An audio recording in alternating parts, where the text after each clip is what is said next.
Halo anak-anak, hari ini kita memasuki pelajaran yang ke-11, yaitu memahami konsep penjumlahan dalam soal cerita. Perhatikan baik-baik ya. Kalian pasti menyukai cerita tentang seorang pahlawan super ya, dan masih banyak lagi pahlawan-pahlawan super yang mungkin kalian kenal. Meskipun ada banyak cerita tentang pahlawan super, tapi biasanya film-film tersebut atau komik-komik tersebut memiliki kemiripan jalan cerita. Nah, dalam matematika, kita juga memiliki soal-soal cerita. Nih, sama seperti cerita tentang pahlawan super di atas. Dalam soal cerita matematika terdapat tokoh dan cerita yang berbeda-beda. Namun, memiliki kemiripan jalan cerita. Di dalam matematika terdapat soal cerita tentang penjumlahan, yaitu adanya sesuatu yang ditambahkan dengan yang lain sehingga membentuk suatu jumlah atau total. Jika ditulis dalam susun ke bawah seperti ini.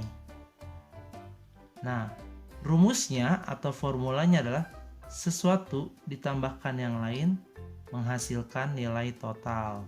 Kita masuk dalam soal cerita ya. Seorang pendaki gunung berjalan 12 km di pagi hari dan berjalan lagi 13 km di sore hari. Berarti dia berjalan 12 km di pagi hari, berjalan lagi 13 km di pagi hari. Seberapa jauh pendaki gunung tersebut berjalan sepanjang hari itu? Nah ini ya, sesuatu ditambah yang lain sehingga dia membentuk total. Total dari 12 tambah 13 adalah 25.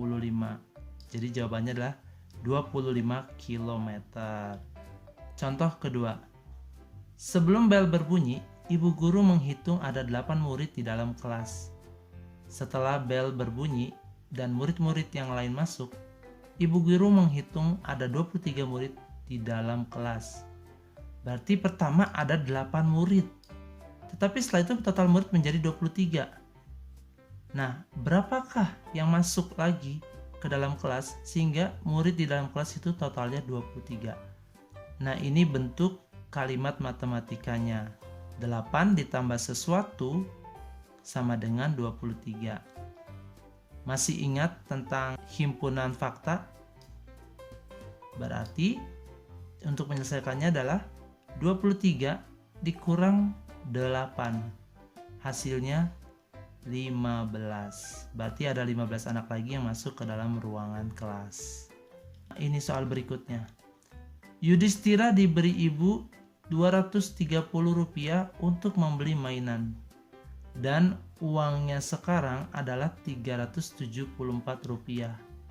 Berapa banyak uang yang ia miliki sebelumnya? Jadi di dalam matematika kita menulisnya seperti ini.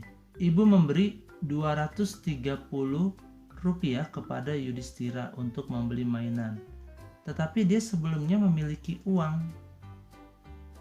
Nah, kita tidak tahu uangnya berapa ya. Dan uang yang dia miliki sekarang Rp374.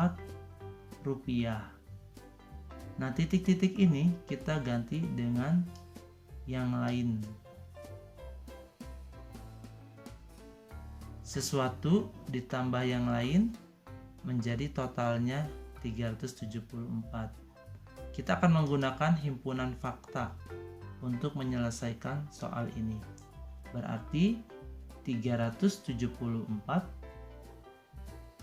dikurang Rp230 sama dengan Rp144. Udah bukan? Sekarang kalian latihan ya. Perhatikan baik-baik soal cerita ini, lalu kalian terjemahkan dalam kalimat matematika seperti contoh Bapak di atas. Oke, tetap semangat. Tuhan Yesus memberkati. Dadah.